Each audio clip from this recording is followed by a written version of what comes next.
Hello everyone, today I'm going to be showing you the update to my server setup, which has been moved into my closet because my room is cooler during the summer than out in the hallway.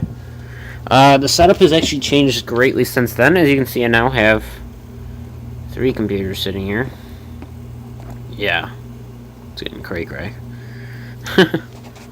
So, the first one is the server. And if you want to see what's in this server, just look back at the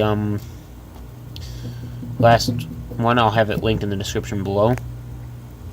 So I'm not going to go over the specifics of these machines. They haven't changed hardware-wise. You can see they're still the same. Then we get up to this one, which is a different system. I'm not using this as part of my network right now. You can see it is plugged in, so I can power it on if I need it, but right now, this is actually going to be the computer I'm going to use for my next Scamming the Scammer video, which is going to have, it has Windows 7 loaded on it, but it also has a shit ton of programs installed. It's going to really screw with them. Okay, so the next step is I have 2 D630 laptops by Dell. They are great for server use, actually. I mean, they're on all the time, and there's not even barely any. I mean, there's a little bit of warm air coming out of this, but like these laptops are cool to the touch. Like they've been, and one of these laptops has been on for like 18 days now. And we'll actually have to take a look at that in a second. So then you can see the network switch back here, which is getting crazy. This top one's only 100 megabit because it's part of my access point. But I have, non-essential things plugged into that, so this machine doesn't need gigabit. This machine doesn't have gigabit capability, so that's plugged into there, but everything else is gigabit. So you can see the power adapters are here. Then Ethernet. This is for my printer. This is a Minecraft server, a TeamSpeak server, and a print server at the moment. So it does quite a bit. We'll take a look. This is actually Velcroed onto the top of the laptop. So we can actually go and open these up. So you can see that's running Windows 7. And then we'll take a look at the secondary machine here, which, as you can see, is also running Windows 7. Type my password in.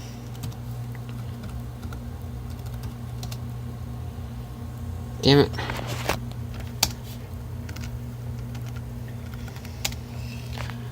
So, this should have Spotify up on it.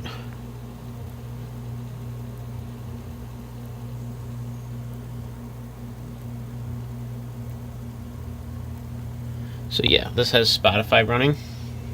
So I can play some music. And now it's playing over my TeamSpeak server. So I can go playback devices here. See, I'm just using virtual audio cable for that, but I can switch to headphones.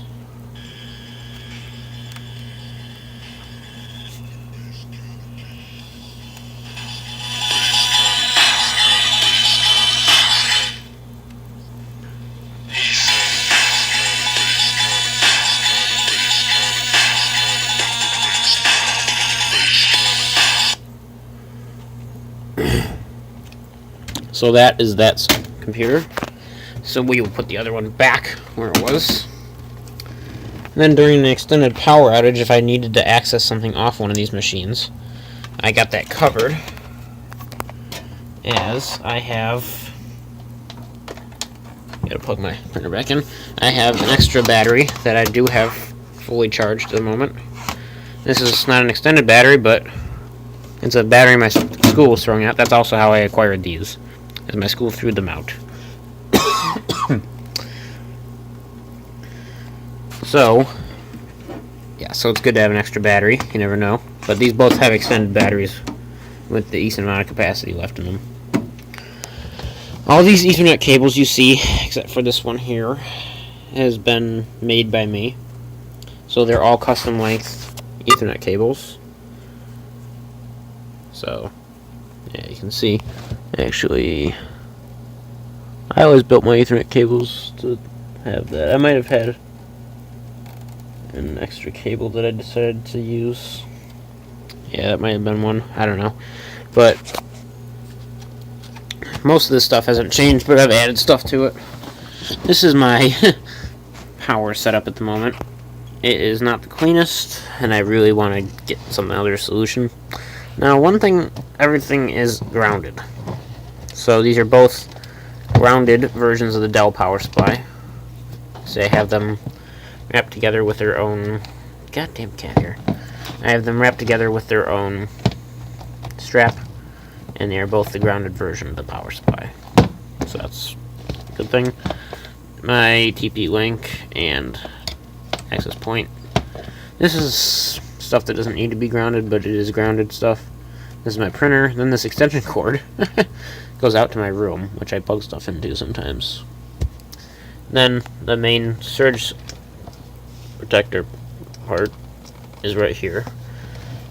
You can see I'm using, it's pretty thick cords on these. It's not like it's going to light on fire or anything. And I'm not drawing more than probably 150 watts at the most right now.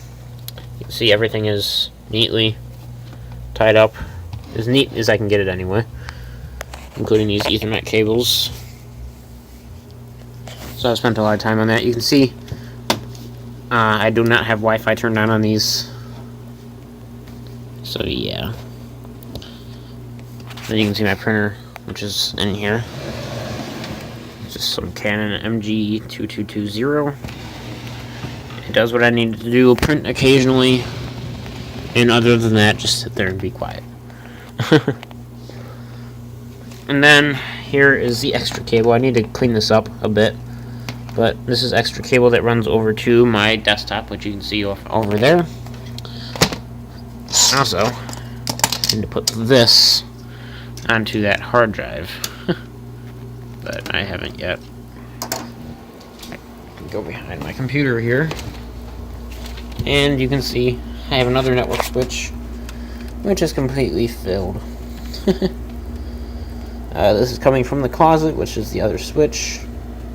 This is going to my desktop.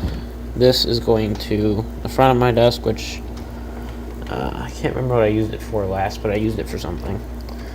This is going to my TV.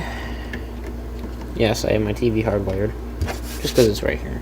And then this goes over to my bed, because I do have an Ethernet cable over by my bed for purposes of using my laptop when my Wi-Fi decides to be a shithead, because oftentimes it is. And then I still have to do a desk setup and computer setup, but yeah. I'm not going to bother showing you anything else, because everything else you can see in the other video, so please like this video, comment, and subscribe.